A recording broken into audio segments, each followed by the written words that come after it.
What's going on, everybody? It's Davey from the 80s, and you are now entering the Cinema Chop Shop. So park your ass right there. Now, today, I have a video that I'm trying out for the first time, and I want to see if you guys are going to actually enjoy this. So, if you know what, man, I'm actually putting a lot of time and effort into collecting all of these films for you guys to kind of understand what was going on in 2019. In 2019, I expected a lot of major film to be really, really good. And what ended up happening was that those films didn't turn out to be as great as I thought they would be. But there's a bright side to it. So there was a lot of films in 2019 that were actually pretty damn good. But the problem is a lot of you guys probably never heard of it. So in this segment, I am calling this movies from 2019 you may have not seen. So in this little segment, I'm going to go ahead and list off certain movies that you may or may not have seen, but they didn't get the mainstream success that a lot of people have given other films that came out within that year frame. Some of these films are going to be foreign. Some of these films are going to be domestic. Just go ahead, watch, and enjoy. These videos are going to, some of these movies are going to be stretching beyond different genres. So just trust me, watch this video, get through the whole thing, and by the end, you will find a list of films that you probably haven't even seen, but they're really damn good.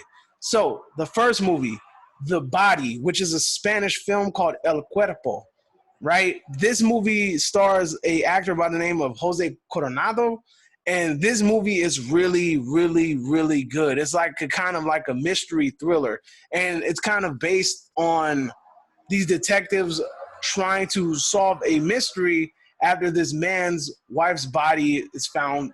It was discovered that the body was missing from the morgue. So they're trying to find out what happened to this lady, how did she die, and then why is her body gone? It's like a mystery thriller. It's a really great movie. It's Spanish. It's a film from Spain. So yes, there are subtitles, but at the end of the day, if it's a great film, that shouldn't bother you. Trust me when I say that this movie is really, really good, and the storytelling in this film is amazing, and it has a great final act. That's all I'm going to say. Just trust my word for it, all right? The next film, this film hails from Korea. It's called The Gangster, the Cop, and the Devil. Now, one of the main actors in this movie, if you've seen Train to Busan, he's the big guy in that movie, right? So he's in this movie as well. This movie follows this. It's like a triad movie. It's three different stories going on at the same time, and you're following these three different characters and seeing how they somehow come together. The gangster, sorry about that. The gangster is the big dude from Train to Busan. The cop, obviously, is a cop in this movie. I'm not very familiar with other movies he's been in, but when you see his face, you're like, he looks familiar. And the devil in this movie is this serial killer. And in this movie, you're just watching this movie, and you're watching these three completely different people, how their lives intertwine and intersect with each other. It's a really good movie. It's kind of action-packed, and it's really fun to watch. The next film hails from Mexico. This film is called This Is Not Berlin. Now, this movie, if you're into the 80s and then you're into like Depeche Mode and The Cure and things like that, this is a movie straight up your alley. This movie talks about the kind of like the synth era, the synth pop era or the synth rock era, but how it evolved in Mexico, right? So this film basically follows a young man and how he's kind of like maneuvering through the scene in Mexico in that era. It's a really good film. It's kind of like a coming of age story, but in that era. So to me, it was a really good film, the way it was told.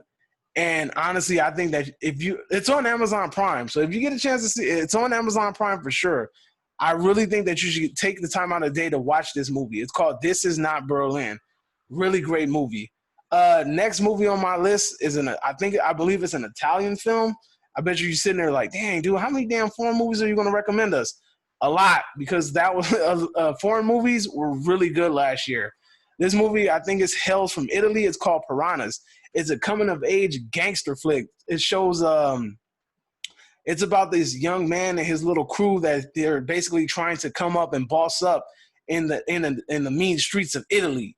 And it shows it's basically following this group as they rise from like street thugs, petty criminals, and how they advance into kind of like these high-powered criminals. And it shows the transition and how they cope with it, and even how their intentions change once they get that power. It's a really good film. It tells a really good story. It's solid, and I believe it's based off of a book called the I don't even know the name because it says it's in Italian, so it says something with Bambino in it. But trust me when I tell you, Piranhas is a really good movie. 2019. Check that out. The next movie. Now, this movie, a lot of people have heard me talk about this film. I talk about this film with Jody all the time. I'm always telling this dude he needs to watch this movie. And most of the people I run into, I tell them that they need to watch this movie too. Nightingale. Nightingale was created by the same writer and producer from Babadook and the director from Babadook as well too. This was her second film, and this was a damn good film. It's not – a lot of people like to kind of push it into the horror genre, but it's really not. It's about this Irish woman who is basically a prisoner in Tasmania, and she's basically having problems with the general and the army and everybody that's on base, and some things happen, and this becomes a revenge flick. But it's a revenge flick inside of an era piece. And honestly, this movie was well done. It also there's I can't think of the name, but a native actor by the name of Bill. In the movie, his name is Billy, and he's a YouTube. I think he's a YouTube dancer, and he's never done any sort of acting whatsoever. But his character Billy in this movie is amazing, and oh yeah, he's of Aboriginal descent. So this was maybe like one of the first films where I seen somebody that was of Aboriginal descent in it, and I honestly felt like it was a pretty damn good representation of the time era and everything. So if you're into era pieces, Nightingale is right up your alley. Moving on, The Two Popes. The Two Popes, if you haven't seen it, it's on Netflix. It features Anthony Hopkins. Anthony Hopkins is an amazing actor, and it's basically following the story, a true story of one of the popes. I think it was Pope Francis. I'm not really 100% sure, but it's following one of the popes and how he resigned, and his relationship with another cardinal at the time. And this movie, honestly, it's a very good movie. You follow Anthony Hopkins does an amazing job in this movie, and he knocks it out of the park like he always does. And if you're into true stories and films that follow true stories and are based off of real people, The Two Popes is definitely one of those films that you really need to see. That movie had a lot of hype behind it, and I honestly see why. The next film is another Netflix exclusive. It's called I Am Mother. It's a sci-fi flick. This movie basically follows after a human extinction level event. Is following how this computer AI is trying to repopulate humanity, and it's raising this young girl. It's basically raising this young girl up, and it's trying to teach her morals and different valuable lessons. And throughout this film, you kind of get the hint that there's an alternative agenda, maybe by the AI. So going through this film, you're really going to start to appreciate the pacing of it. It's paced very well. It doesn't get to the point where it gets dry and stale. The movie is well done. It's a Netflix exclusive, I believe, and for a sci-fi flick, it's pretty damn good. Also, the final act of this movie is also very good. It's something that I believe that you should check out. So you should go ahead and do that. Next film.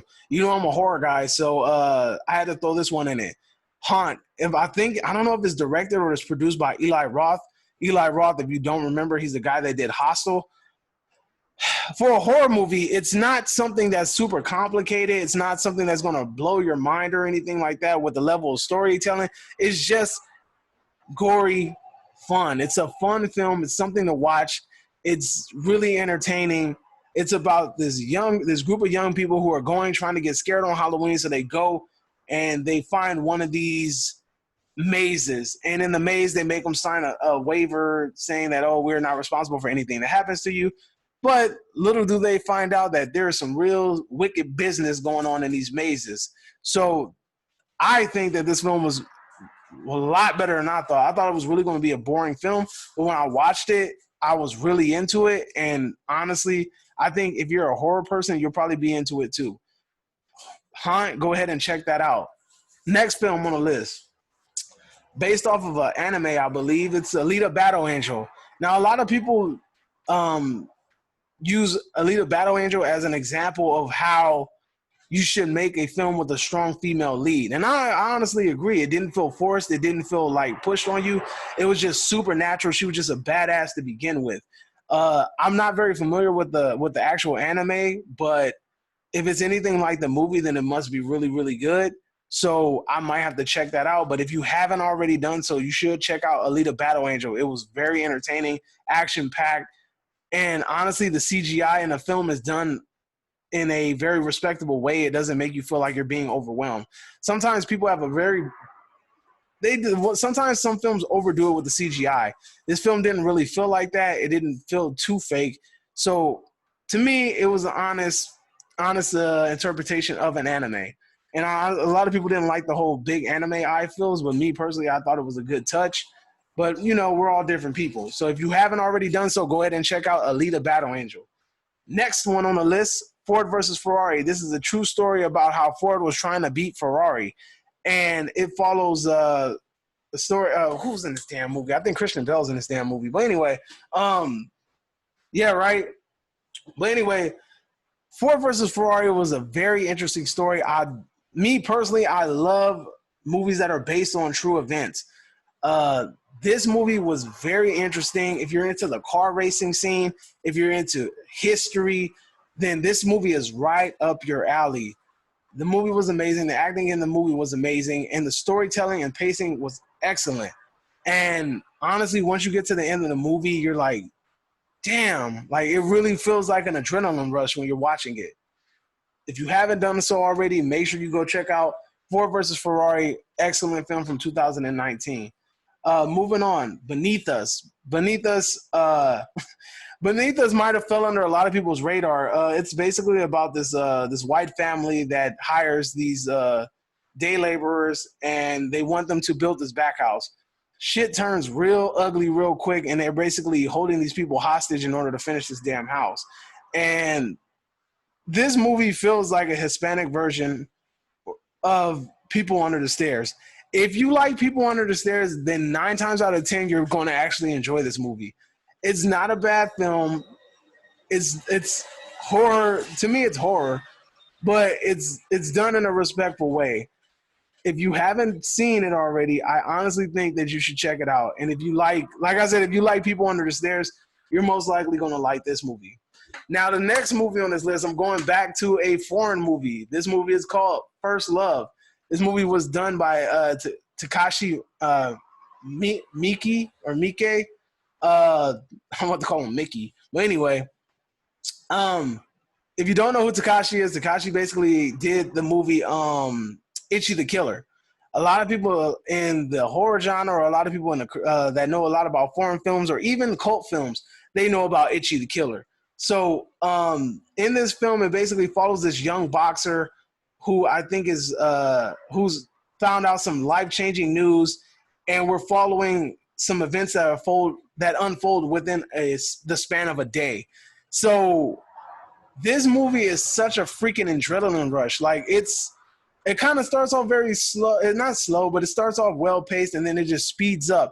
And there's one cinematography choice done in this film that comes off so random, but it's so well done that you don't even care, right?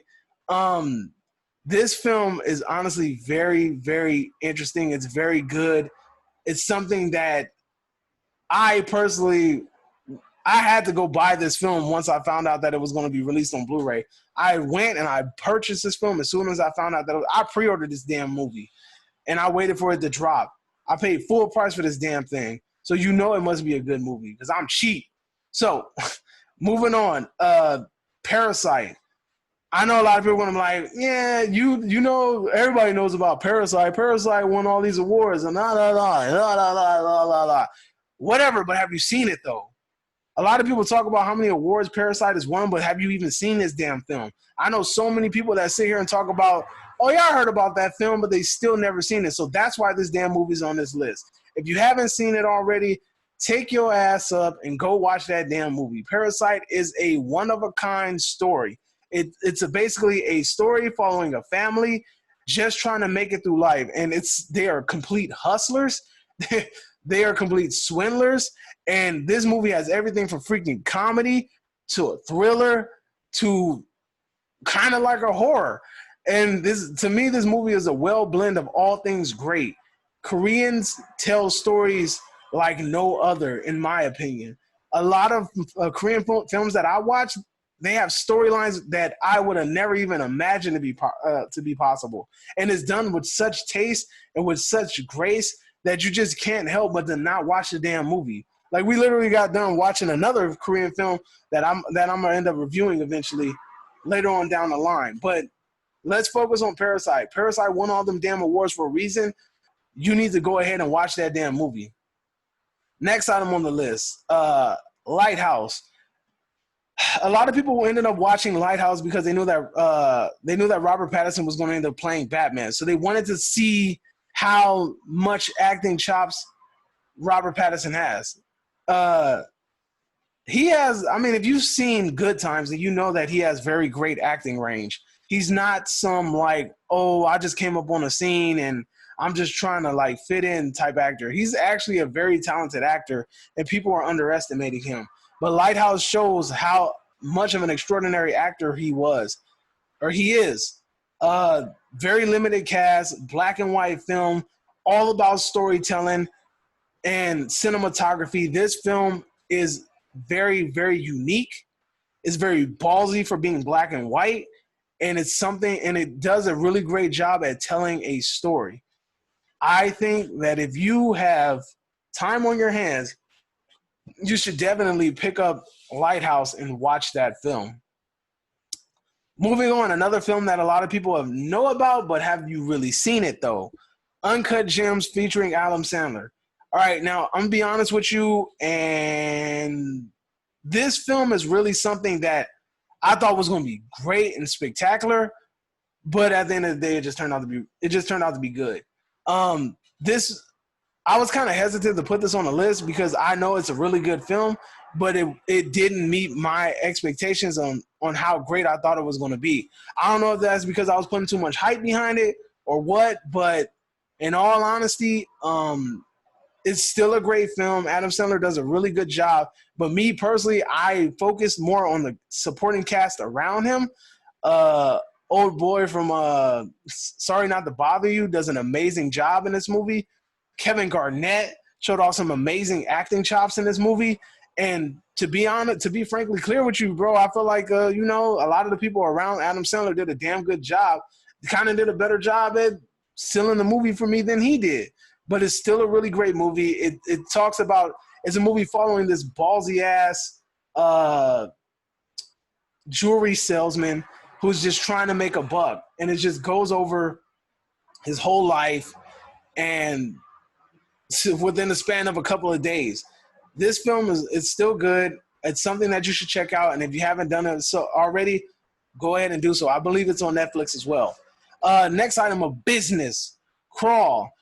Honestly, Crawl to me is a sign that animalistic horror movies are going to make a comeback.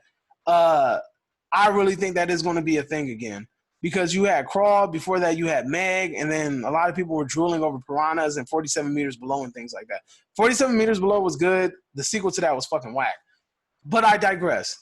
We talking about Crawl. Crawl is basically this movie following this young girl who's checking on her father in the midst of a hurricane in Florida, and it just turns out that her father is in the basement stuck with a bunch of alligators. So all this movie is her ass trying to survive from getting eaten to pieces by a bunch of crocodiles.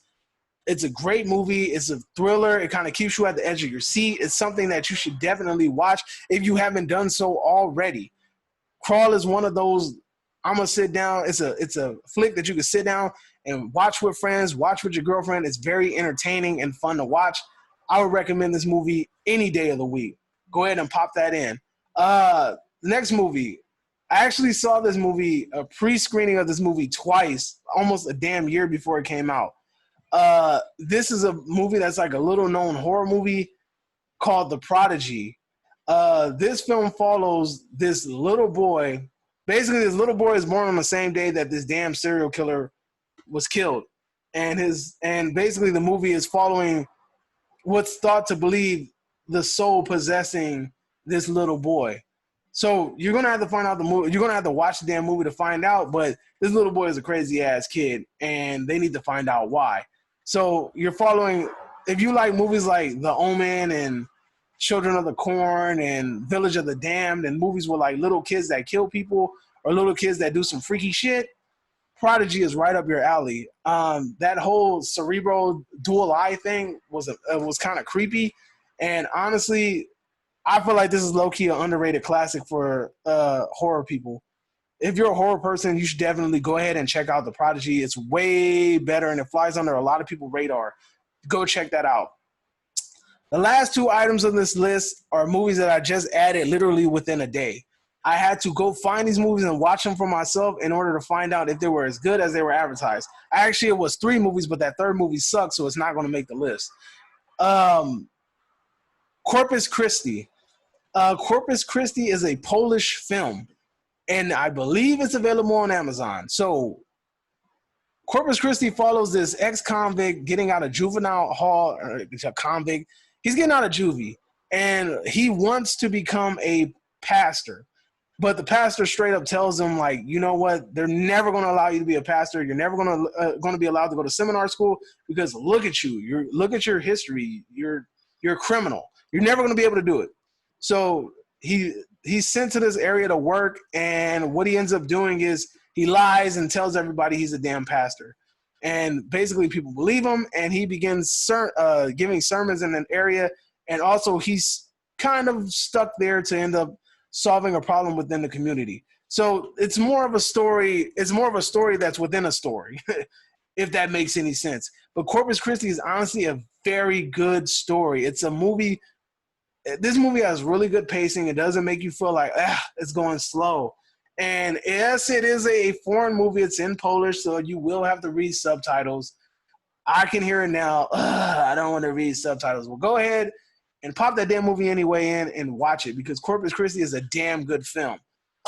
Last on my list is a movie that I was kind of hesitant to watch because films that are featuring Indian actors tend to be very sing-alongish. And if you are familiar with Indian films or Bollywood films, you know what I'm talking about, dude. You know that these movies just break out randomly and have song and dances out of freaking nowhere. Like, somebody could be dying and it's a serious scene that all of a sudden you freaking come out of nowhere and start singing God Bless America out of nowhere with freaking fireworks, a flag drop in the background, and people kicking and doing spins and shit. You know how Indian movies get down. But this movie is not that type of film. It's a sing-along film, but it's a really damn good film. If you are a fan of Bruce Springsteen, then you would definitely like this movie. It's called Blinded by the Light, made basically titled off of one of those Bruce Springsteen songs. But anyway, this film follows a young Indian teenager just trying to make a name for himself, trying to be unique, trying to carve a path of life for himself. And how is he going to maneuver it in a family with a father that's basically dictating everything? And he comes, basically what ends up happening is he finds Bruce Springsteen, and he feels like Bruce is talking directly to him, and he starts to curve out his path of life according to how he feels like Bruce lived his life. And in this film, you find out if those two paths can live amongst each other or will they collide and cause destruction. It's a really great film. And honestly, if you're a fan of Bruce Springsteen, then you're going to be freaking singing this whole damn movie. But it's a very good movie. It's fun to watch. It's very comedic. And all in all, it's just a really good, feel-good movie. That's my 2019 list. Let me know if I missed something. Let me know if you've heard of any of these movies. Tell me if any of these movies on this list have interested you in any shape, form, or fashion. Just give me a sign. Well, you already know this is Dave from the 80s, and you are now exiting the Cinema Chop Shop. Until next time, adios. Don't forget to hit that subscribe button on the way out.